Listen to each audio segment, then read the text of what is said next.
Well, today we're going to answer a question in great detail, which we were given last week, which was, I've taught you everything about design and exposure and how to find each of the dials on your camera and what they do. And we had a very insightful question that said, well, that's nice, but how do I know what number to decide and what combination under different circumstances? And that's really good, because you actually have to have an idea of what you want before you can decide what settings you're going to put on your camera. And it's just like cooking. When you want to cook something, you need to have a vision before you start deciding how much sugar, how much salt, how much flour, how much butter, how many eggs. I mean, they could make lots of different things. But how you put them in and what order you put them in will come out with a different product. And that's exactly the same with your photographs. We were talking before about the fact that we've almost got an addiction to photography, that we're always thinking about photography. And this is where I want to try and encourage you to have visions of what you want. And so what we're going to be doing over the next few weeks is really exploring about how to make photographs rather than just take photographs. And making photographs, starting off with a vision and a plan, and then executing that. And that's how you know what settings to set on your camera, because you know what sort of photograph you're going to take. And so this is about proactive photography rather than reactive photography. Reactive photography is just having your phone or your camera in your hand and going, oh, that looks nice, press the button. Oh, that looks nice, press the button. That's what everybody else does, but we're photographers. And that's what makes our photographs look different. So this is going to take a few weeks, and because I'm trying to do it in baby steps so that each week you can go away and just think about it and practice it. We started off at the beginning, probably almost 2 years ago now, exploring what made an engaging image, because we said as photographers, we just didn't want to take snapshots. We want to take photographs that people stopped and looked at and were remembered. And we said that what makes an engaging image was when we had a subject that was aesthetically pleasing and people were engaged by the subject, that there was also some sort of narrative or emotional attachment to this photograph, that it reminded us of something or it gave us a feeling of something. And when we had those combined, we ended up with an engaging image. But we had to know what were the ingredients to make something aesthetically pleasing and to make something emotionally engaging. And the ingredients were how we used light. And light is the most important aspect of what makes a good photograph. And so that's why we've explored so much over the past year about colour and how colour gives us a psychological and an emotional connection to an image, and also determines whether it's aesthetically pleasing or not, what colour combinations we have. And also tone, and that's our exposure, the lightness and brightness and the tone across an image, how that influences how we think about that image. So all of those things we have to think about in order to give us that engaging image. But that only comes at the point of capture. What we're going to be talking about now is what happens before we press the button. And this, a point of capture is instantaneous, it's in a second. Whereas planning the photo can sometimes take months, it can take weeks, it can take days, or it just may take a few minutes beforehand. But we often see opportunities out there and think, oh, that would make a great photo. And then you have to sort of put it in the back of your brain and think, how would I go about doing that if I had that opportunity? And so this is about, when you get serious about your photography, about actually doing some planning and researching possibilities. So by researching your possibilities, you see And that means, going out in the web and exploring it, or within books. You determine how, if someone else has captured something similar, how would they have gone about doing that?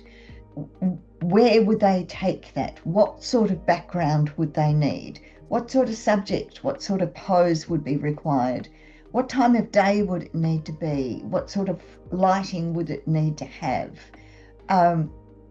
Who would you need to help you with this? Who would you need to be the subject? And how would you approach this? All of those things are mulling around in your brain if you want to create this great photo. And, probably when we go out on our workshops, you're not thinking that way, but you've probably got ideas on how you would like to have photographs of your grandchildren or your children, or like to have photographs of your parents before they pass. What would be required in order for you to get the sort of photo that you want? And that's when we do some planning, because on the day we have a second to press that button, and we need to have all of these things in place. We'll talk about something later in terms of planning, but I'm talking about vision. And just before we talked about having your camera goggles on. And whenever I'm outside and I'm seeing beautiful light like we have today, I've got my camera goggles on of how could I capture that light? And so we're going to be exploring vision. So I research image possibilities 24/7. Whenever I'm reading the paper, I love The Age because their photographers are just extraordinary. Great photo this morning of a girl with a bike, and it was taken by Wayne Taylor, and he was right down on the ground, almost lying on the ground looking up, taking that photo.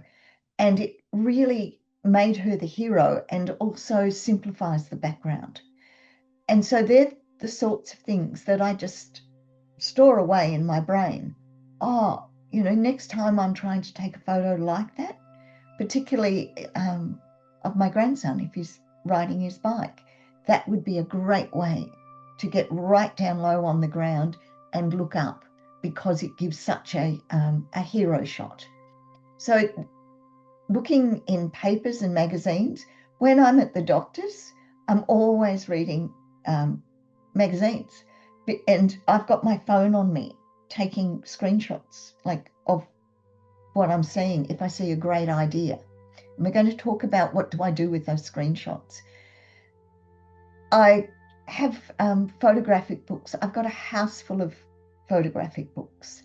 And do I spend a lot of money on them? No, I buy them secondhand. I buy them at op shops, and I use them as my literary library of getting literacy in photography, of seeing what other photographers have done across the ages in capturing the sort of photographs that I want to take. So even with my books, although they're in my library, I still take screenshots. And I catalogue them, and we're going to talk about how I do that. So then when I have an idea of what I want to photograph, I have instantaneously got access to all my past thinking. Google, online Google. If I'm on a tram going to one of our workshops, I'm Googling photographs and trying to get ideas to help me. So when I talk about research, I'm talking about researching, if you're traveling, researching the place you're going to make sure that you don't miss any photographic opportunities at that spot. Nothing more frustrating than getting home and going, I didn't see that. When we went to Maratara Gardens a few weeks ago, I had failed to research Maratara Gardens, I have to admit, and I didn't know they had a lake there. I wished I had, because then I could have gone and photographed it. So I always, it was one opportunity I didn't take, but I nearly always research before I go to a spot, what are the opportunities there in terms of their landscapes, their architectural, their street photography, and see what other people have done. often what I have is catalogues of genres, so portraits. And so I've just have whole catalogues of photographs I like and the poses I like and the lighting I like for portraits, the same with still life, to get ideas on what you can put into a still life to make it interesting and intriguing. I have catalogues of those. Nature, birds, flowers, you've seen my catalogues of flowers. I also have catalogues of creative ideas. So when I see a really creative photograph or an idea in a gallery of art, if I'm looking at art and paintings and sketches, when someone's got a great idea, I just put it in my catalogue, because that then is my resource when I do want to take a great photograph. So I'm going to talk about Echuca and us going to Echuca. And what I wanted to come away from Echuca was some good documentary photos of my weekend away and photographs that I was proud of.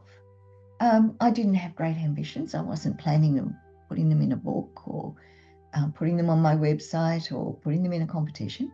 I just wanted to have a good holiday photographs that I was proud of.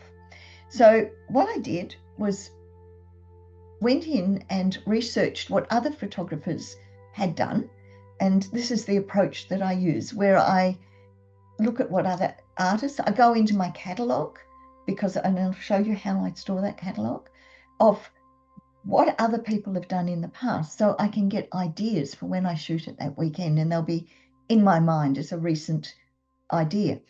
Now, I use these ideas as inspiration, not as copying them.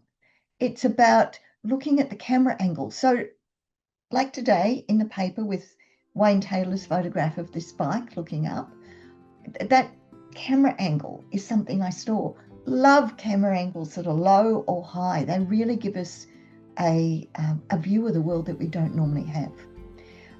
The perspective, does a wide angle work, or should I be using a close-up angle, these particular photographs? What sort of lighting works? And in the Echuca photos, particularly around the dock, what time of the day would I need to take that dock and those steamboats to get the best shots of them? And the aesthetics, if I'm planning a trip somewhere, when are the colours best? If I'm going to go to Bright, I'm best to go there around autumn, because that's when the colours are their most beautiful. So just researching locations and subject choices of where you're going. So if you're doing an overseas trip, put together a plan for each of the cities of things not to be missed, and when is the best time to take that particular shot. So at Echuca, the research wasn't terribly inspiring. The photographs online, even under stock photographs, were what I would consider fairly ordinary snapshots. There wasn't anything where I went, wow, oh gosh, that looks amazing. I must get there at that time of day and see if I can get something that is that good. They were pretty ordinary, but what it did tell me was that beautiful shots on the docks, and the one up on the left there, taken either at sunrise or sunset. When I got there, and this is what I usually do beforehand, is actually go into a program that I've got that tells me exactly whether that's facing north, south, east or west. So I can work out, is that a sunrise or a sunset? But when I looked at it, I thought, it's not terribly inspiring as either, so I don't think I'll be there at dawn. But there's great shots and taking the steamboats from above is an interesting perspective, as most people take boats straight on, because it's hard to get boats from above. I also liked some of the close-up shots that I saw, so I thought, well, I must remember to take my macro lens or my long lens to be able to get this. And then what locations and what subjects were there around there. I saw there was a great old steam train, some lovely silos, and some lakes or rivers with reflections and thought, well, I must keep that in mind.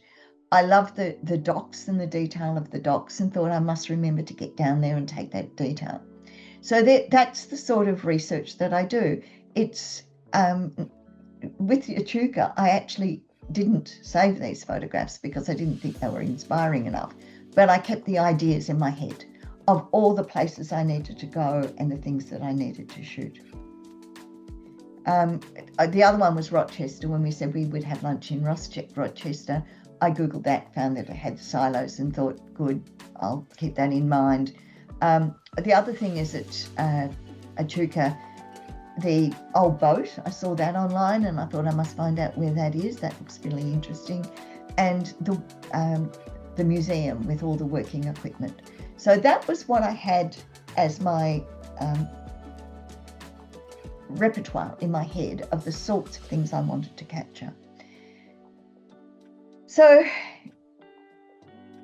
that gave me the inspiration, and what I combine with that inspiration is all my own ideas, experience and preferences of what I want to shoot. What I see online, I don't necessarily copy what's online, ever. I mean, really. I go, wow, there is such potential there to get an amazing shot. What if I tried the light a different way? So I use it mainly to prioritize my shooting locations, the shooting times. If I have got something like those silos, actually getting it online and seeing, do I get morning light or do I get evening light on those silos? I have actually taken them before where I took them with evening light. So this time I thought, well, I've already got them with evening light. I'll try them with morning light. Best camera positions, by seeing what other people have done. Right, they look fantastic when they're taken down low, or that looks great if you can take it, get up high and take it.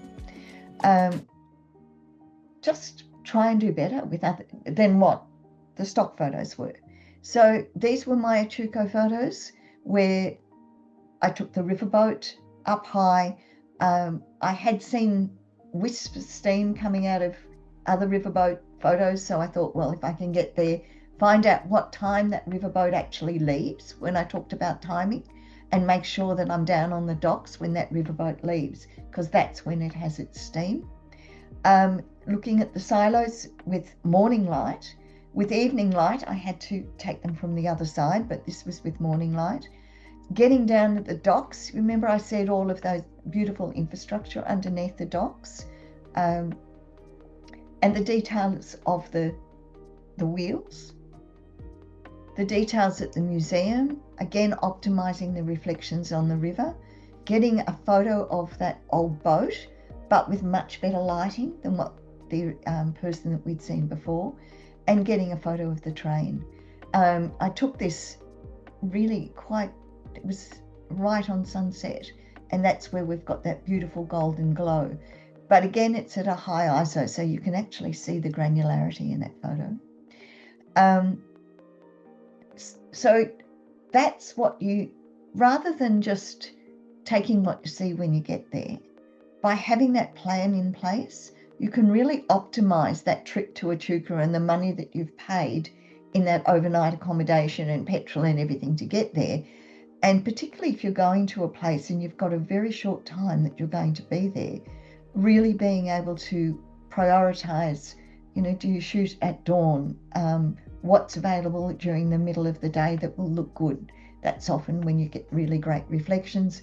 And what's available at blue hour, at dusk, nighttime shooting, etc. So I talked about my catalogue of photographs, and artists talk about their visual diaries. And this, I'd never come across a concept of visual diaries before until I started photography. But I've got one, and I store it in a program called OneNote. Now, this is available free off the web. You can get Mac versions of it, and you can get PC versions of it. It's like the most massive room full of filing cabinets, and it allows you to store your ideas all of your learnings in one place, and it is so searchable. So far better than storing it in odd files on your PC or your phone. OneNote is infinitely searchable. I used to take my notes when I was at college using a LiveScribe pen, which would actually photograph what I was writing. It would transmit it directly to OneNote from my iPad, and OneNote can read my handwriting. So if I think, oh, I learned about this at college, I can just search in OneNote and it will read my handwriting and go to the page in the lectures where I learned that. So it is my OneNote catalogue. I don't know even how many gigabytes it is. It's totally massive. But anything that I have learned in photography in the last 12 years is in it.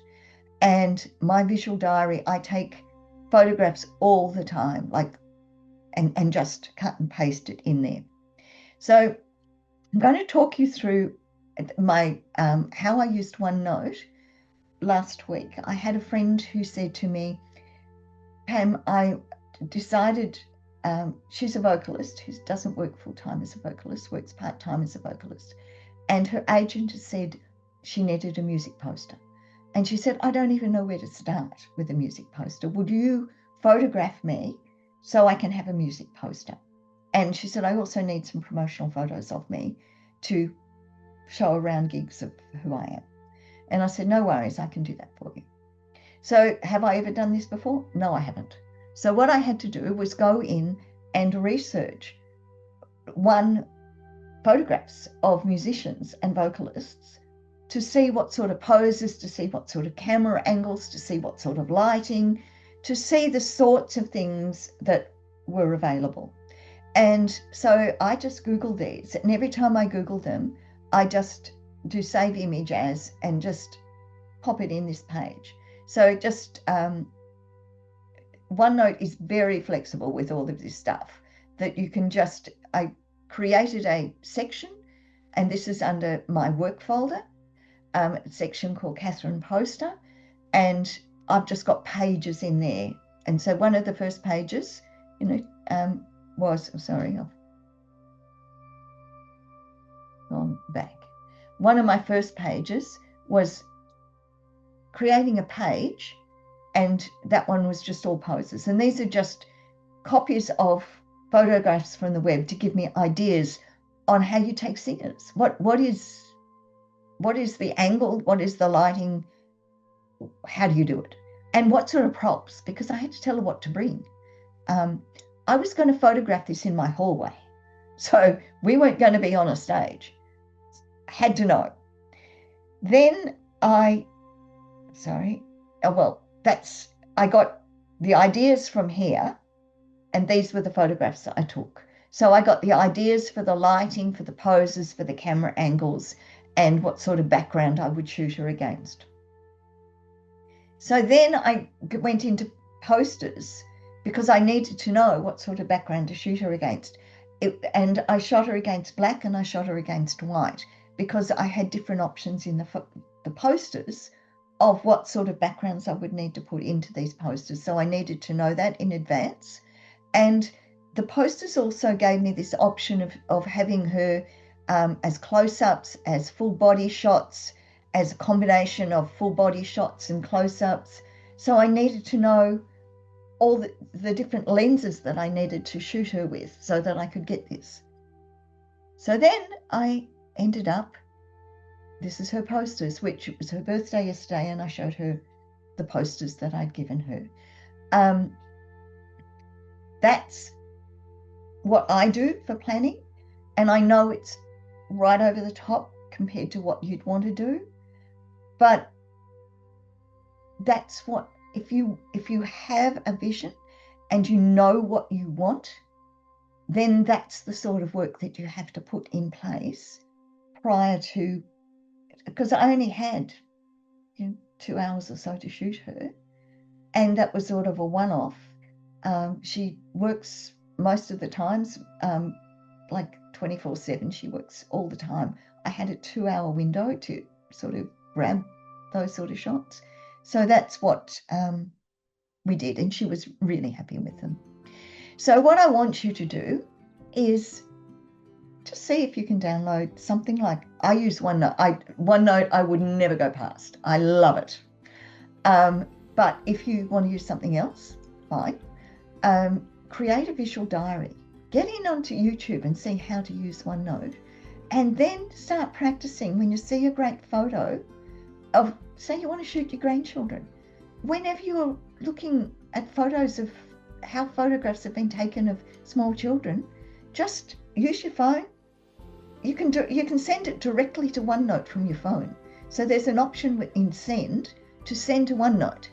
And so you just take the photo and say send, and send it to OneNote. And that way it's there, done. When you're in the doctor's surgery and you're reading magazines or seeing National Geographic or whatever, take the photo, send it to your OneNote. Then we're next week going in to see the ANZ Heritage Bank.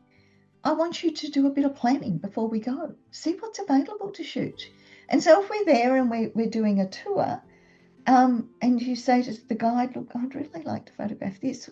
Where would I photograph that? They may say, oh, it's not as part of the tour. But you know then what sort of lens to bring. You know what's the possibilities. And it gives you things in your imagination to do. So I wanted to inspire you to take your photographs to the next level and make them, not take them. So thank you for that. And I'll see what you do next week.